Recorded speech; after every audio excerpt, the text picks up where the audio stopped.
All right. All right, good morning, everyone, and thank you for being here. Today, I'm pleased to say that we are announcing a first-of-its-kind financial assistance program to combat the spiking costs of gas prices and rising inflation. Joining me today are a number of people. I'll highlight City Clerk Anna Valencia, Chairman Wagasback, and Chairman Brookins from City Council, CTA President Dorval Carter, representatives from Fifth Third Bank and ONB, and we'll talk about their importance in a moment, and YMCA's General Counsel, Chief of Strategy, Swathi Staley. Thank you all for being here. I also want to acknowledge and thank Chairwoman Pat Dow, who could not be with us this morning, but she too has been a strong proponent of bringing relief to our residents, given the significant spike in gas prices that we've seen. As we've all seen and experienced, there has been a shocking rise in gas prices across our city and really across our region and the country. Chicago residents are paying on average $4.87 per gallon for regular at the pump compared to $3.30 per gallon a year ago. And according to the AAA, Americans are now spending nearly $70 each time they fill up their tank. And I know for many of you, $70 is what you would hope to spend, and in many instances, it's much more. And that equates to a significant portion of the annual income that's now being consumed by these rising gas prices. I know from talking to many residents that they are feeling the strain. There's no ifs, ands, or buts about it. And many are unable to fill their tank as much as they normally would because their dollars just don't stretch that far. So my administration has been working through a variety of options to see how we can provide the greatest relief to as many residents as we can. And through that effort and dialogue, I'm pleased to announce our Chicago Moves initiative. This is a $12.5 million financial assistance program providing relief to tens of thousands of drivers and transit riders. Chicago Moves will issue up to 50,000 preloaded gas cards of $150 each to be distributed to eligible residents through a lottery system that can be used at any local Chicago filling station.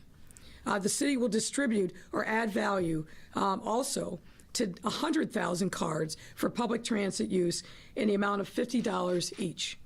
75,000 of these cards will be earmarked for commuting residents, prioritizing high CTA utilizing residents from low-income neighborhoods, and another 25,000 for public transit use, which will be distributed citywide through the Aldermanic offices.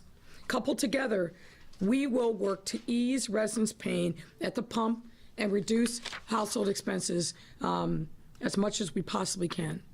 And I'm proud to say that we are the first and largest major city in the country to provide this kind of relief to our commuters. Chicago Moves builds upon other relief programs that we provided to drivers from the early days of this administration, again, working in conjunction with Madam Clerk Valencia and her office, such as our ongoing fines and fees reforms and city sticker debt relief program. These assistance programs have truly made an impact in the lives of residents who carry significant financial burden. And I will just say as an aside, I truly appreciate the number of residents who've come to me at various times and talked about how they've been able to get their life on track because of the work that we've done to give them relief. So by subsidizing the cost of gas and transit, we're helping residents get to work, school, the grocery store, the medical office, or wherever they need to get to. Enabling physical mobility directly ties into economic mobility. And I'm committed to making sure that residents in their cars and on our roads are able to move about so that they can commute to work and support their families and earn a meaningful living. This is one of the many tools in the city's toolbox to eradicate poverty and build generational wealth across Chicago. Additionally, boosting CTA ridership is not only good for our recovering transit system, but a step in the right direction to reduce carbon emissions.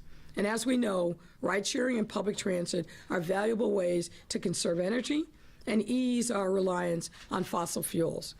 Residents who would like to apply for gas and transit cards will be able to do so starting April 27, pending City Council approval. Again, I'm grateful to the clerk, to President Carter of the CTA and his team, Alderman, for collaboration on what I think is going to be a very helpful relief package for our drivers and transit riders. And I'm especially grateful to ONB and to Fifth Third Bank. Fifth Third Bank has stood up in a number of ways to support our residents and a lot of the initiatives that we've done, particularly through the pandemic, to support small businesses. I'm grateful to be introduced to ONB, who will be the entity facilitating the distribution of the gas cards. And again, thank you, one and all, for your partnership. And with that, I'd like to turn it over to President Dorval Carter. Thank you.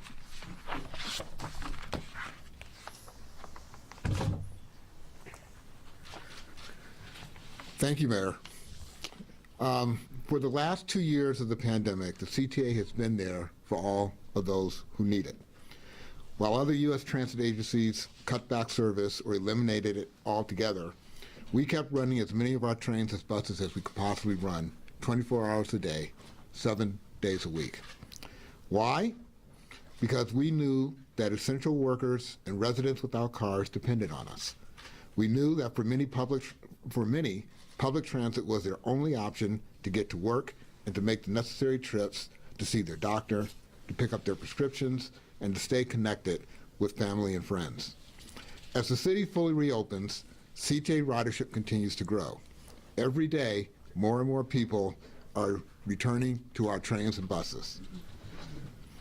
The mayor's Chicago Moves program we're announcing today is the perfect way to support that resurgence. Through Chicago Moves, 100,000 Chicagoans in low-income communities will receive $50 in transit dollars to pay for CTA rides on CTA buses and trains. It will benefit CTA riders across the city, but especially on the south and west sides, areas that saw the lowest ridership declines during the pandemic, areas where public transit is the best and sometimes the only option. We are excited to support the city as they take on an innovative, equity-based approach to ensure that transit is a part of the mayor's plan for relief, especially for riders relying on CTA on the south and west sides. There is no question that CTA is the most affordable transportation choice in Chicago. For the price of a gallon of gas, you can ride a whole CTA system across the entire city all day long. A 30-day pass, a full month's worth of rides, costs almost as much as a tank of gas, although I think now it may cost a little bit more. CTA is the best way to get where you're going to go, to work, to school, to run errands, to enjoy everything this great city has to offer. And we look forward to welcoming more riders back to our system in the coming weeks and months. Thank you, Mayor Lightfoot, for your support of CTA and for your support of our riders. And with that, I would like to introduce another individual who is a great partner in support of CTA, City Clerk Anna Valencia. Thank you, Mayor Lightfoot, for having us all here today as we stand with all city leaders to tackle a lot of the issues we've been talking about. For the last 3 years, the mayor and I have worked together on the Fines, Fees, and Access Collaborative to provide relief for residents struggling under city debt. I'm happy to stand with you here today as we announce a much-needed program that will help many Chicagoans experience immediate relief who are still struggling to pay their most basic expenses. Our office is committed to this partnership and working with the mayor's office to keep all Chicago moving, especially our essential workers who have no choice to work remotely. Having immediate relief that will be a vital boost for these workers and their families. We know that the pandemic has hit communities the hardest, especially in places that have been historically disinvested. As city leaders, we need to provide opportunities for immediate relief while also continuing to work towards policies for structural change that will allow people to come out of hardship and poverty completely. Many of our most vulnerable residents are forced to decide daily between gas and the grocery store as costs continue to soar. Chicago Moves is one important step toward allowing residents facing economic hardship to breathe a sigh of relief. Thank you so much for this program. I look forward to working with the Mayor's Office and CTA, and I would like to now introduce Alderman Scott Waguespack. Thank you, Clerk Valencia. I'm Alderman Scott Waguespack, and I think we all know that as the price of gas has soared, we need to look to make sure that we're helping those that are most vulnerable in our city. I take the train very often, the buses, and I sit with the people who I see that will hopefully benefit from this Chicago Moves program the most. The drivers out there who have to go back and forth to different jobs throughout this city, and if they can't have that access to the CTA, they have to drive. They will benefit from this as well. I'd also like to touch a little bit on the fines and fees reforms. This is something that Clerk Valencia has been working on with Mayor Lightfoot for the last several years. When Mayor Lightfoot first came into office, this was a directive that she took on with the City Council to make sure that we really reduce the burden on, again, those that are most vulnerable in our city. I had the opportunity to meet with several aldermen and President Carter from the Transit Authority to talk about some of these issues, about improving the CTA and making sure that those people who use it every day, who will benefit from this program, get those benefits directly, and that we can do better by the individuals in the city who need it most. So I want to again thank Mayor Lightfoot, President Carter, Clerk Valencia, and all our third-party partners here today who really worked very quickly to put this program together in a way that no other city has done, and I'm proud to stand here today with them to get this done. Thank you very much. And I'll hand it off to Swati Staley. Thank you.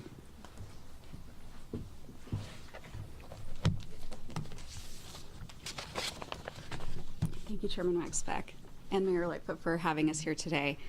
At the YMCA of Metropolitan Chicago, we've seen firsthand the impact that market changes can have on families with fixed incomes. A single unexpected change can have a significant ripple effect on the day-to-day lives of our members. This is something that we're seeing firsthand, and now with rising gas prices, and this is where immediate support for these Chicago residents is absolutely necessary. The families served by the YMCA are faced with the unexpected hurdle of deciding how to allocate limited resources while still bouncing back after the pandemic. At a time when children are returning to in-person learning and after-school programming is vital to their development and mental health, parents are faced with a decision. Do they pay for essential needs like commuting to work, or do they choose to support their kids' enrichment and pay for childcare? The simple answer is that they should not have to choose between either of these two because of rising gas prices. Within the human service sector, providers like the YMCA are facing steep financial increases in order to carry out these critical services that Chicago residents rely upon us for. The price of gas has created significant cost increases in operational necessities, such as the transportation of our students to after-school programs. Our members are also the same business owners, the small business owners that make up the fabric of our neighborhoods. They're operating the restaurants, shops, and local businesses that are so critical to the vitality of the city of Chicago. They're at the beginning of a recovery period and still feeling the impact that the closures during the COVID-19 pandemic had on their businesses. With their disposable income having to be directed towards rising cost of gas, these same individuals are concerned about whether they'll be able to support their customers and businesses or provide for their own families. Our YMCA families in the Chicago community needs help.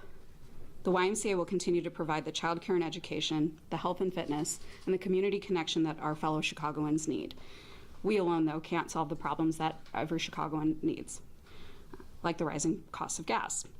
But with the support of the City of Chicago and the Chicago Moves program, we can make this much more manageable for Chicago residents and all of the families that the YMCA serves. Thank you. We're happy to take your questions. Let me also thank our CFO, Jenny Bennett, and our budget director, Susie Park, who worked tirelessly. They will tell you, because I've been pressing them to make sure we get something done. But they and their teams really did an incredible job in pulling this all together, really thinking through what the issues were and making sure that we would be doing something that had maximum impact. So with that, I'm happy to take your questions. Thanks a lot, Mayor. We're going to kick it off on this side with Ted from Cranes. 2 questions per reporters. Thank you.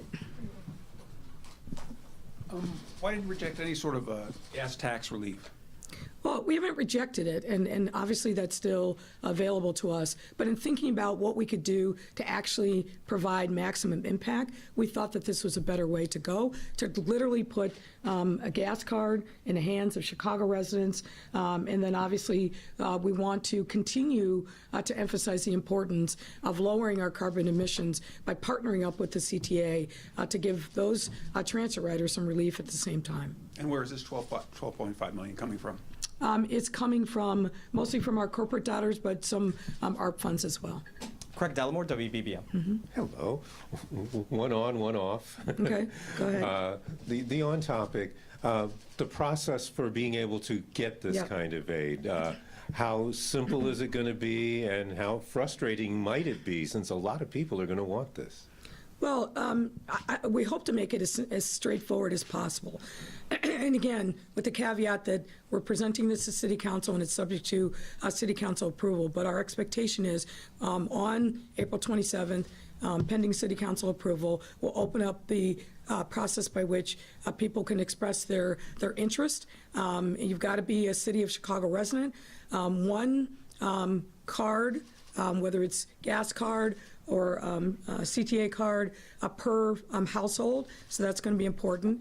And then you've got to have a valid city sticker, and then we're literally going to pull from a lottery, and then we'll start rolling this out. And the thing that to also keep in mind is not going to happen all at once.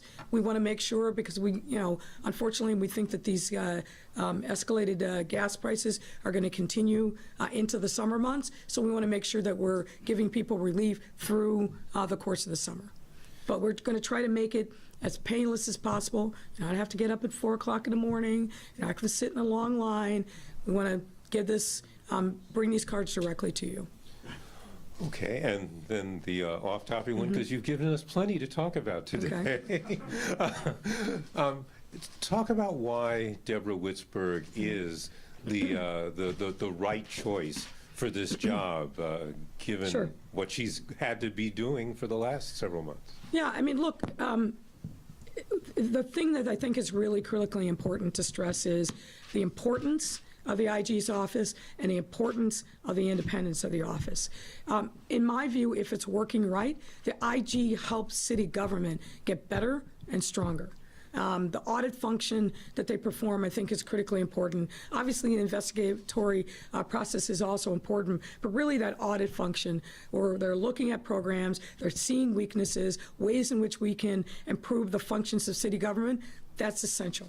And as I expressed to her, the work needs to speak for itself.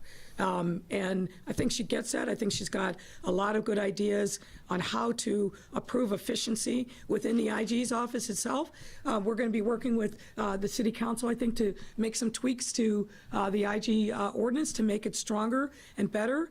But I feel confident, given the level of experience that she's had, that she's the right person for this. Now, she's going to have to answer some questions because she's a tough cookie.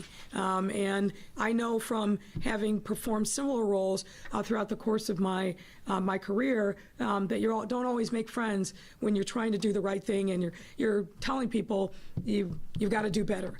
So I'm sure she'll have a robust discussion when she comes before City Council, but I have every confidence in her ability to lead the office in this time. Thanks, Mayor. Becky, WBZ. Hi, Mayor. Good morning. Good morning. Yesterday, some news broke about the Democratic National Convention coming here in 2024. You, the governor, and Senator Duckworth leading that effort. Could you talk more about bringing the convention here and where you might want it to be held? Well, I just want to clarify a couple things. The DNC has not issued any formal request for proposal or anything along that line. So we don't know where it's going to go, what the process is. But having said that, look, of course I think Chicago is ideally situated to be able to showcase our city at a time of really international interest in the United States, no less through the Democratic Convention. We haven't had the convention here since 1996. If you think about the strengths in our bona fides, there are many. We have lots of hotel space. We've got a great world-class restaurant community. We've got tons of entertainment, arts and culture, really bar none in the world. So I think that if the opportunity presents itself, we're going to go all in, and we'll be well situated to hopefully persuade the decision makers that they ought to bring the Democratic Convention here in 2024. But as I said before, I don't want to get ahead of the DNC. They have not put out anything formal, but I'm confident working together with our business community as well as our political community will be well situated to put together a very robust and compelling case that the 2024 convention should be headquartered here in our great city of Chicago. I have an on topic as well, but Sure. do you have any thoughts on where that convention would be held? Well, look, I think we've got a number of options to choose from. It's really going to depend upon what the DNC's specifications are, but we've got a lot of great opportunities to host the convention itself. There's going to be, I think, looking at past practices, there's going to be a necessity for other venues, for state delegations to be able to hold their meetings, and other side events, parties and things, and other convenings. We've got it all here in Chicago. We're not a one-stop shop. We've got lots of different venues that we can offer. Obviously, the United Center, Wintrust, Navy Pier. So a lot of the things, frankly, that were central to the convention in 1996, we've expanded the offerings exponentially since then. So I think and I hope we'll be well situated to make that case. And for on topic, this obviously addresses gas prices for drivers and transit costs for public transit riders. What about taxis, rideshare, Uber and Lyft? Those prices have gone up. Yeah. In your budget, you had the congestion pricing in 2020. Was there any discussion about providing relief in that arena as far as transit goes? A lot of people rely on that. We're concerned about them too. This is obviously narrowly focused on commuters, not the commercial sector, but we continue to be very engaged with the taxi community as well as rideshare and looking at how we can also assist them and frankly use that as alternative forms of transportation. We're very serious about making sure that we reduce carbon emissions here in the city, and as you know, not only have we done this, but we've done things to expand Divvy to other parts of the city. We're going to be announcing soon another expansion of the scooters. So there's a lot of things that I think are coming down the pike. We're expanding the number of bike lanes in the city and really encouraging people to really think seriously about alternative modes of transportation. So yes, all of those things continue to be an area of focus for us. Moving on to Heather Sharon, WTTW.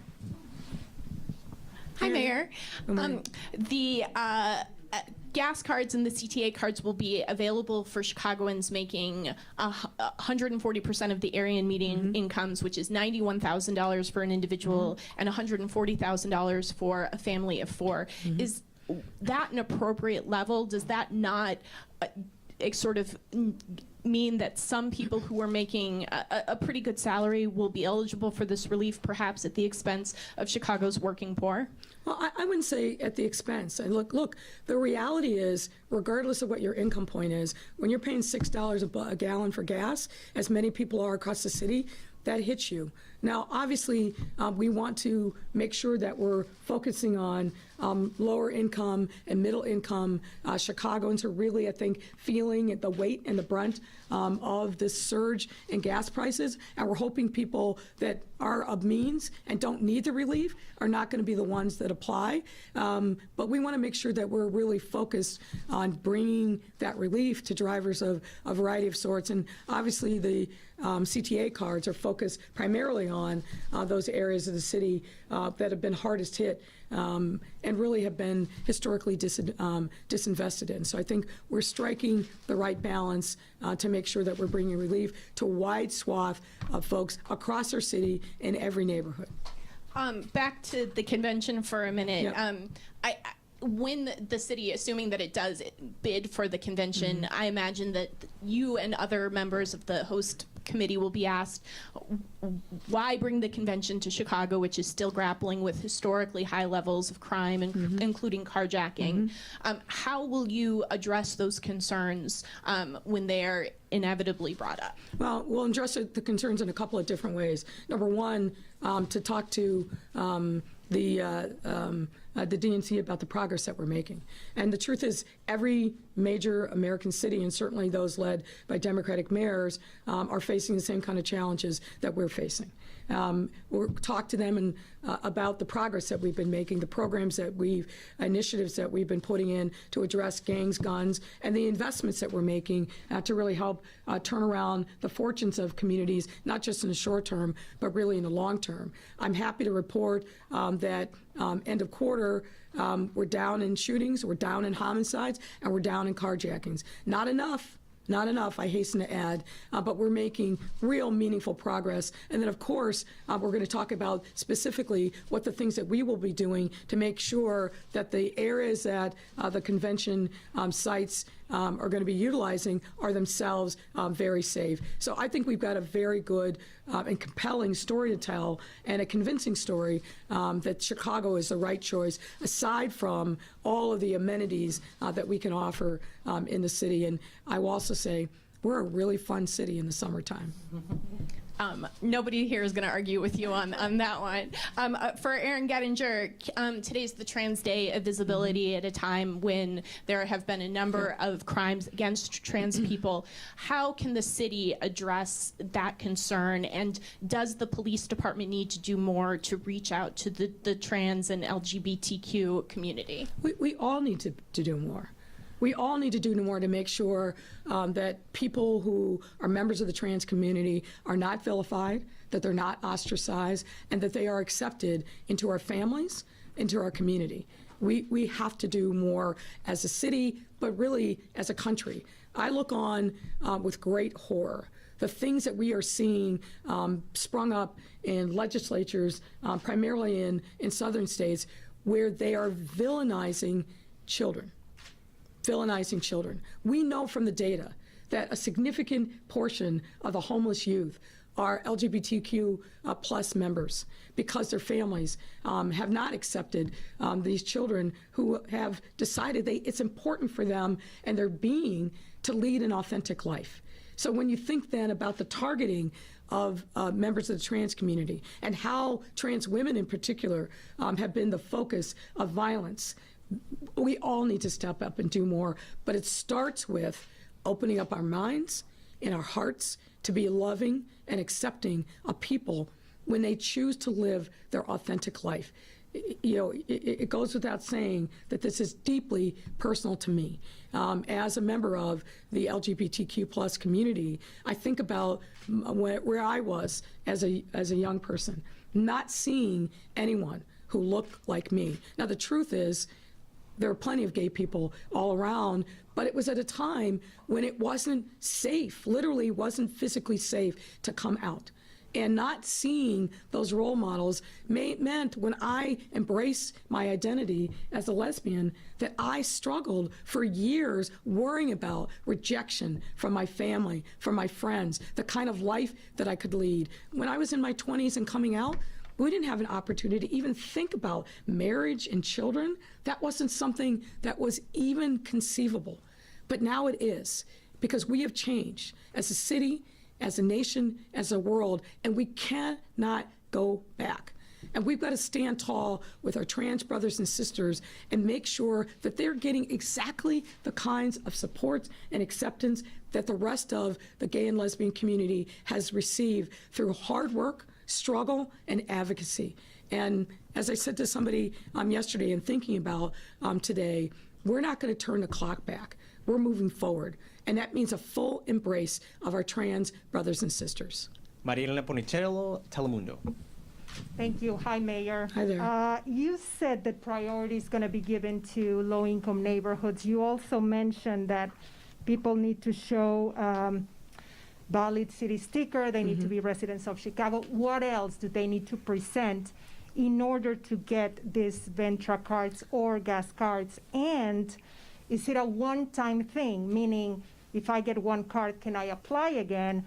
Or no, I mean, No, once it's one card per household. We want to make sure that the 150,000 people that we're going to reach, that we actually reached across our city. That's why we're doing it on a rolling basis, meaning we're not giving out all at once. We know that unfortunately that this gas pain, the increase in gas prices probably is going to continue into the summer months. All the gas prices always go up over the course of the summer, so we're spreading this out in increments over the summer months.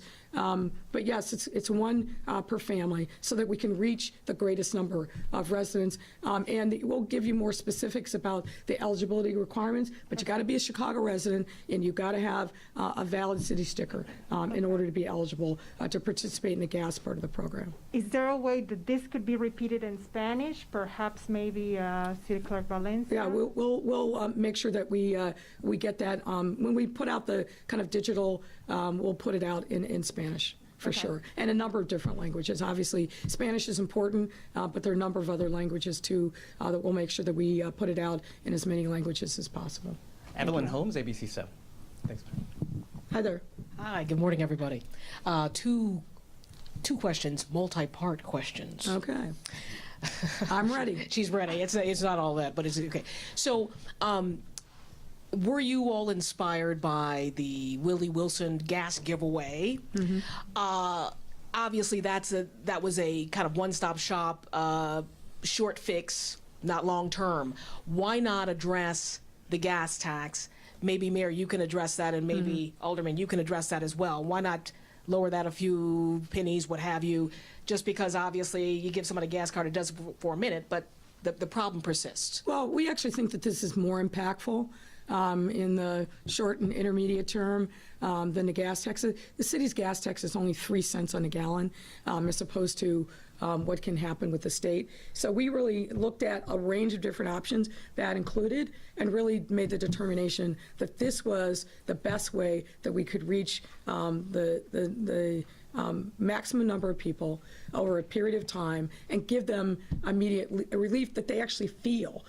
So we thought that was important. And no, this is something we've been talking about for a long time. You know, I mentioned probably a month, 6 weeks ago, driving through the city and seeing one of the gas stations along the expressway topping out at $6 a gallon for regular.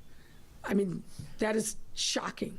And again, I'm not an expert on gas taxes, but there's no way you can tell me that is just the normal market forces driving up the gas prices. And I'll repeat again what I said before. I really hope the State Attorney General is looking at what's happening with these exploding gas prices. But this is something that we've been thinking about for some time and wanted to make sure that we were thoughtful in the way that we could bring release and couple it with CTA ridership as well. And to CTA ridership, President Carter, talk about the issues that you anticipate and how you're going to deal with the crime on the CTA. Obviously, more folks traveling, potential for more issues. What types of security measures are you putting in place to make sure that people who are trying to get to work can remain safe? Well, actually, the mayor and I had a press conference with Superintendent Brown just a week or so ago where we talked about our strategies for how we're going to address crime on CTA. That includes not only an increased police presence on the system, but also a more than doubling of the security guards that CTA contracts with to work the system. So, you know, we recognize that crime is a concern. I certainly recognize that our customers are very concerned about crime on CTA and their personal safety, and we are working very hard to address those concerns, and we anticipate seeing improvement in both those issues over the course of this summer. We're going to go all the way to the back here with Mallory, WLS. Okay. Hello, Mayor. Hi there, how are you? Great, thank you. I just had a quick question about a possibility for the lottery. Why not send all the cards to the Chicagoans to have, like to the families first, and then announce a lottery or draw the names from every Chicagoan having the eligibility? Why do you have to go through an application process to receive the cards? Why not make this more open and easier for everyone? Well, I'm not really sure that I follow your suggestion. But here again, we want to make sure they're Chicago residents. We want to make sure that they have valid city stickers. And I don't think it's a huge inconvenience to just say, hey, we're going to make a website available. You've got to verify that you're a Chicago resident, that you have and we know from data from the clerk's office who has a valid city sticker, and then we'll literally have a lottery system and pull names there. It's pretty straightforward.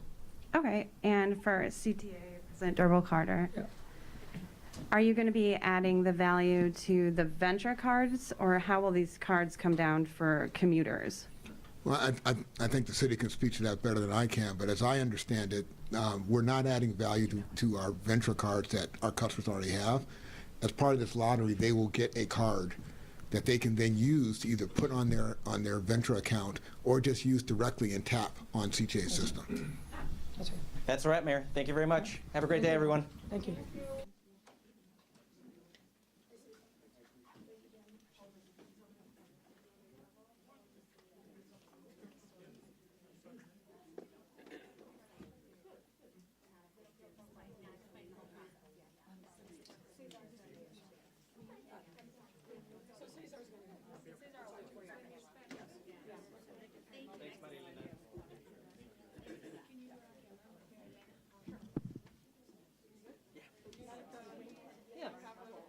Can you send me those? Here, just take my phone. Is that okay? Oh, yeah. Perfect. Here, let me, yeah, we could do it right here. Hey, Lucy? Or you can. Well, we can just move over here. Yeah. We can just move over. Thank you. How you doing, by the way? Good, how you been? Last time I saw you, we were in an alley Hello, talking check, about check, check, check, check, check, 1, 2, check, check, check. I like this better. Okay, thank you.